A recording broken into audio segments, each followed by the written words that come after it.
नमस्कार, हिमवंती मीडिया पर आपका सभी का बहुत बहुत स्वागत है। मेरा नाम है प्रीति चौहान। पाउटा साहिब के केदारपुर में जो धरना प्रदर्शन हो रहा है, केदारपुर भूतपुर के बीच में बवेजा पेट्रोल पंप के समीप और नेशनल हाईवे के समीप, वो आज 13वें दिन भी लगातार जारी है। यहाँ के जो गरीब लोग हैं, जो किसान हैं, वो 13वें दिन भी धरने पर बैठे हुए हैं। इनकी ये समस्या का कोई हल अभी तक नहीं हो पाया है। फिलहाल किसानों से आज बातचीत करते हैं। बीते कल यहाँ पर वर्तमान विधायक सुखराम चौधरी जी भी पहुंचे थे, लेकिन कोई खास बात उनसे भी नहीं हो पाई और ना ही कोई खासा आश्वासन वो दे पाए हैं। आज किसान फिर से, महिलाएं भी, सभी लोग यहाँ पर बैठे हुए हैं, काफी परेशान है और ये गुहार लगा रहे हैं कि नेशनल हाईवे ने जो पुल बनाया है, जो सड़क बनाई है, उनकी जमीन पर उनकी दुकानें तोड़कर, उनके मकान तोड़कर उनका उचित मुआवजा मिला, उन्हें जो है वो दिया जाए। लेकिन अभी तक ना तो सरकार और ना ही विपक्ष इस और कोई खासा ध्यान दे रहा है। फिलहाल समाज सेवी नाथूराम चौहान, जो हमेशा गरीब लोगों की, आम जनता की आवाज को उठाते हैं, वो भी यहाँ पर डटे हुए हैं। डे 1 से इनके साथ डटे हुए हैं और किसान और महिलाएं, तमाम लोग यहाँ पर बैठे हुए हैं। आज इनसे बातचीत करते हैं कि क्या कुछ उम्मीद है या धरना प्रदर्शन यूं ही चलता रहेगा, या आने वाले समय में कितना उग्र ये प्रदर्शन हो सकता है, आने वाले समय में क्या कुछ कदम इनका रहने वाला है। फिलहाल नाथूराम चौहान जी, आपसे जानने की कोशिश करेंगे। आज 13 दिन हो गए हैं, कोई खासा आश्वासन नहीं मिला है और ना ही कोई खासा कार्रवाई इसमें हो पा रही है। क्या इसी तरह से किसानों को परेशान होना पड़ेगा? क्या इसी तरह से सड़कों पर बैठना पड़ेगा? अपनी जो जमीन भी दी और उसका मुआवजा भी नहीं मिला। हमने जो है सरकार का इन्होंने समर्थन किया नेशनल हाईवे बनाने के लिए या फिर पुल बनाने के लिए, इतना सहयोग किया, लेकिन हुआ क्या कि इनकी जमीन भी गई और मुआवजा भी नहीं मिला। अंत में क्या होता है कि इन्हें सड़क पर बैठना पड़ता है, यहाँ धूल खानी पड़ रही है। तो क्या कहते हैं आप कि क्या होना चाहिए या फिर इतना डिले क्यों हो रहा है इसमें? डिले होने का कारण पता लगा कि क्यों डिले हो रहा है। नियम के अनुसार तो डिले होना नहीं चाहिए था। समस्या ये इसमें रही कि आज 13 दिन नहीं, आज 14वां दिन है अनशन पर बैठे हुए। फर्स्ट डे से हम लोग यहाँ पर बैठे हुए, पहले दिन से हम लोग यहाँ बैठे हुए हैं। जब हमने स्टार्टिंग किया था, जब हमने जो बोला था, उस दिन में मैंने कहा था, आज मैं फिर कह रहा हूँ, किसान तो खेत में ही अच्छा लगता है, किसान तो टेंट में तो अच्छा लगता नहीं, किसान धरने पे धरना देते हुए किसान तो अच्छा लगता नहीं है। पर लोगों को धरना देना पड़ा। और आप लोगों ने कल देखा होगा कि माननीय पूर्व ऊर्जा मंत्री सुखराम चौधरी जी यहाँ पर आए थे। आप देखिए लोगों ने कैसे धोया, कैसे धोया जाता है सुखराम जी, और लोग ऐसे ही धोएंगे, ध्यान रखिए। जहाँ मैं रहूँगा वहाँ तो कम से कम आपको लोग धोएंगे। आप ये उम्मीद बिल्कुल ना पालें कि लोग आपको माला पहनाएंगे, क्योंकि ये निश्चित बात है कि जहां अगर हम कहीं बैठ गए हैं तो हमने इतना तो लोगों को हमने सिखाया दिया, इतना तो लोगों को हमने समझा दिया है कि लोकतंत्र के असली मालिक हम हैं। कोई एमएलए, कोई मंत्री, कोई अधिकारी लोकतंत्र का मालिक नहीं हो सकता। और मालिक अगर रोड पे बैठा है, मालिक अगर तंबू में बैठा है, मालिक अगर टेंट में बैठा है, भारत देश का किसान अगर टेंट में बैठा है, तो ये शर्म की बात है। कल आप आए, आपने भी घड़ियाली वासु भाई बहाने चाहिए, ठीक, अच्छी बात है भाई, आपने 13वें दिन आप आए।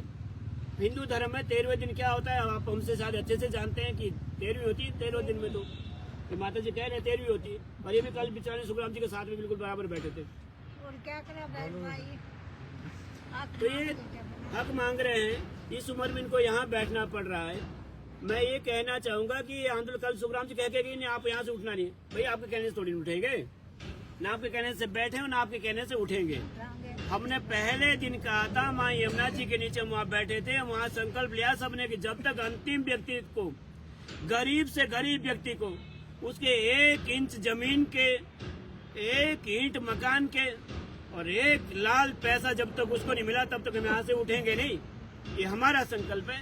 इसमें सुखराम चौधरी जी या माननीय कोई और नहीं कर सकता। मैं धन्यवाद दूंगा कि उन्होंने विधानसभा में क्वेश्चन उठाया, पर विधानसभा में क्वेश्चन उस दिन उठाया जिस दिन हमने उनका पुतला फूकना था। सच्चाई ये थी, कुछ हमने सुखराम जी का पुतला फूकना था, सबको पता है, सबने तैयारी हो चुकी थी। उन्हें पता लगे कि मेरा पुतला फूका जाएगा, और उससे पहले हम राज्यपाल महोदय से मिले। राज्यपाल महोदय से मिलने के बाद सुखराम जी को लगा कि आंदोलन तो और उग्र हो, तब जाकर उन्होंने विधानसभा में क्वेश्चन उठाया। पर माननीय चौधरी साहब, पिछले 4 साल से पोंटा के विधायक आप ही हो। आप आज सरकार को कह रहे सरकार ने क्या किया, तब तो सरकार आपकी थी, आप ऊर्जा मंत्री थे। हम आपसे पूछना चाहते हैं कि 2021-2022 में आपने क्या किया, आप अपना रिपोर्ट डाल दीजिए ना। ठीक, महिला ने कल आपको धोया, ठीक बोला उन्होंने, तभी आते जब वोट मांगने होते हैं। अधिकार है लोगों का। और हम ये कह रहे कि एक एक पाई, एक एक नया पैसा लोगों के खाते में डलाएंगे, तब तक हम यहाँ पर उठे बैठे रहेंगे और आंदोलन तो और उग्र होगा। अभी तुम थोड़ा वेट करे थे, इंतजार करे थे कि क्या होने वाला है, आंदोलन से और उग्र होगा। हमने कहा था कि हम नेशनल हाईवे भी जाम करेंगे और बहुत जल्द ये चीज भी होने वाली है। अगर इनके खाते में पैसे, अब कह रहे कोर्ट में जाओ, वकील मैं दूंगा। भाई क्यों कोर्ट में जाओ? जमीन इनकी है तो यहाँ पर आएंगे, कोर्ट वाले आए, कचहरी वाले आए, एमएलए आए, मंत्री आए, वो यहाँ पर आएंगे, यहाँ इनसे बात करेंगे। ये जाए कोर्ट में, पैसे है इनके पास। जमीन पहले खा लिया आपने, खड़ी फसल पे मशीनें चलवा दी, चलवा कैसे दी थी? मैं तो आज भी कह रहा हूँ, फिर भी कह रहा हूँ इनको। आज हमें शायद 20 दिन हो गए वो बात कहे, आज मैं फिर कह रहा हूँ उस अधिकारी की शक्ल दिखा दीजिए जिसने आपकी खड़ी फसल में मशीन चला दी, उसके खाल में उतार दो तो मेरा नाम बदल देना। ऐसे कैसे कोई हो सकता है? आपकी गेहूं की फसल को पूरा मशीन चला दे, आपकी गाड़ी दुकानें तोड़ दें, ऐसे कैसे कोई व्यक्ति कर सकता है? कौन अधिकारी, किसने उसको परमिशन दे दी? मैं देखा था कभी एक अनाज का दाना, गेहूं का दाना एयर कंडीशन में उगा के देखिए तब पता लगेगा आपको। नहीं हो सकता। उसके लिए किसान को पसीना बहाना पड़ता है, मिट्टी के साथ मिलना पड़ता है, तब जाके गेहूं का अन्न का दाना पैदा होता है। उन्हें क्या पता जो ऐसे में बैठते होंगे। बहुत बहुत धन्यवाद आप सब लोगों का। सर और काफी आपका भी दिन से धन्यवाद कि आप लोग बैठे इतने दिनों से। झुकना पड़ा, मैंने कहा झुकती है दुनिया, झुकाने वाला चाहिए। ये लोग बेचारे जो जगह जगह अलग अलग बैठे होते थे, आज ये इकट्ठे बैठे, तो यहाँ सबको झुकना पड़ा, पूरी सरकार को झुकना पड़ा। सर काफी दिन से आप भी बैठे हैं यहाँ पर, परेशान, परिवार भी परेशान है, घर में बच्चे भी हैं, काम भी है, अभी एडमिशन्स भी ओपन होनी है। कितना चैलेंजिंग, कितना चुनौतीपूर्ण ये है, कहीं ना कहीं मन को ठेस भी पहुंच रही होगी कि जमीन भी पहले ले ली, खड़ी फसल पर जैसे कि इन्होंने कहा जो है वो ट्रैक्टर चला दिए गए, तो कितना दुखदायी ये क्षण है, क्योंकि किसानों को अन्नदाता कहा जाता है। किसानों के लिए तो बहुत ही मुश्किल बात है जब उन्होंने अपनी सारी फसलें खराब कर ली इसमें, और अब यहाँ मुआवजे के लिए उस पर बैठे हैं।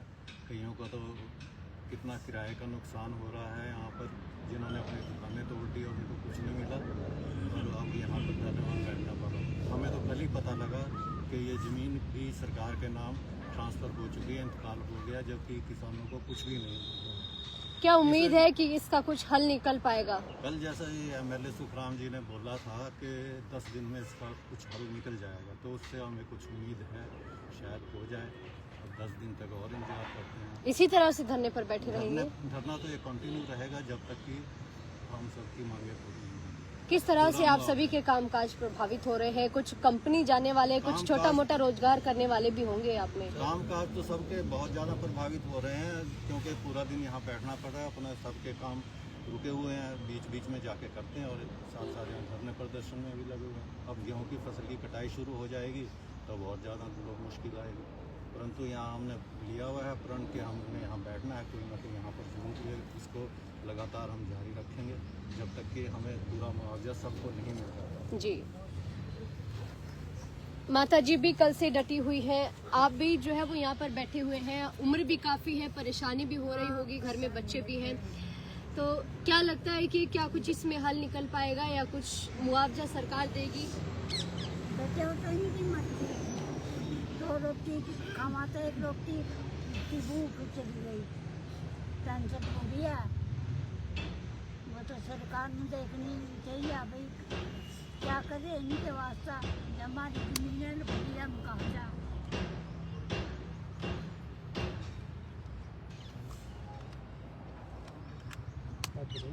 इसी तरह से बैठे रहेंगे धरने पर?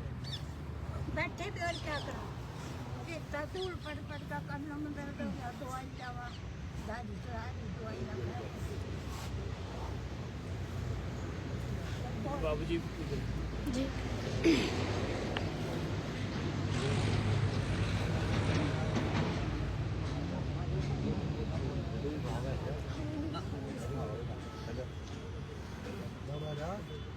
अंकल भी लगातार बैठे हुए। अंकल, कितनी परेशानी हो रही है, यहाँ पर भी बैठना है, घर के कामकाज भी देखने हैं, तो क्या लगता है कि इसमें कब तक जो है वो आपकी बात सुनी जाएगी, क्योंकि ऑलरेडी बहुत दिन आपको यहाँ पर बैठे हुए हो गए हैं? हमारे को 13 महीने यहाँ बैठे हुए हो गए और आज तक किसी ने सुनवाई नहीं की। कल सुखराम चौधरी जी आए थे, उन्होंने बोला कि आप 10 दिन तक वेट करो, उसके बाद आपका समाधान हल हो जाएगा, और अगर नहीं हल हुआ तो हम ऐसे ही धरना लगा के रखेंगे जब तक हमारे को पूरा मुआवजा नहीं मिलता है। और हमारे तो पशु भी भूखे मर रहे हैं, जमीन में पत्थर डाल दिए, सारा कुछ कर दिया उन्होंने। और ये हम ऐसे बैठे रहेंगे जब तक हमारे को मुआवजा नहीं मिलेगा। तो 14 दिन हो गए। किस तरह की परेशानियां आ रही हैं? परेशानी ये है कि हमारी दुकानें टूट चुकी हैं, नोटिस दे दे कर जी हमारी दुकानों का उन्होंने नोटिस दे के तोड़वाई गई है, जिससे एक दुकान का किराया कम से कम 4000 रुपया के करीब था। आज तक जो है जब ये दुकानें तोड़ी गई तो उस समय आपसे क्या कहा गया था? हमसे भी नोटिस करेंगे, हम बुलडोजर से तोड़वा देंगे, आप ईंटा और सरिया। मुआवजे को लेकर क्या बात हुई थी? मुआवजे के लिए कि मुआवजा हम जल्दी दे देंगे आपको, अब तो कुछ मुआवजा नहीं दिया गया इन दुकानों का। अब 20,000 रुपया महीना का किराया आता था, तो अब जो है वो आप लगा लो कि 3 साल से नहीं मिल रहा कुछ भी। हम ये भी कहाँ तक है, और दुकानों का रेट जो जमीन का रेट जो है बहुत कम दिया जा रहा है। नेशनल हाईवे पर हमारी दुकानों का चार्ज थोड़ा पैसा दिया गया, जिससे कि हम ये भी दुकानों का आज के हिसाब से लगा लो कि 10 लाख में एक दुकान तैयार होती है जी। अब सब लगा लो कि अब इसमें नहीं होगा, तो ये है कि धरने पर बैठे हैं किसानों को, क्योंकि काफी उम्र के लोग भी इसमें है, किस तरह की परेशानियां यहाँ पर हो रही है? परेशानी है कि रात को ठंड भी होती है, मच्छर भी खाते हैं, और सब यहाँ पर अभी बैठे हैं इसलिए कि रात दिन यहीं पर वो है। जिम्मेदार जो है थोड़ा घर का काम भी कर लेता है, और यहाँ भी क्या बैठा धरने पर बैठा रहेगा जब तक हमारा पूरा काम नहीं होगा। तो हमारे देश में एक तरफ तो किसानों को अन्नदाता कहा जाता है, लेकिन दूसरी तरफ चिंता का विषय ये हो जाता है कि जब किसान ही धरने पर बैठा हो, जब किसान ही सड़क के किनारे इस तरह से कड़ी धूप में धूल में बैठा हो, तो बेहद चिंताजनक विषय है। उम्मीद है कि सरकारें या फिर विपक्ष भी इस पर जो है वो कड़े कदम उठाएगा, इस आवाज को उठाएगा, और सरकार भी इस और कहीं ना कहीं ध्यान देगी, क्योंकि किसान अन्नदाता होता है और इन्हीं के ही कारण पूरे देश भर में, पूरी दुनिया भर में अनाज पहुंचाया जाता है। अभी के लिए फिलहाल इतना ही। इस तरह की तमाम कवरेज को आप सभी तक लेकर के आएंगे। अभी के लिए फिलहाल इतना ही। जल्द मिलते हैं नई कवरेज के साथ। नमस्कार।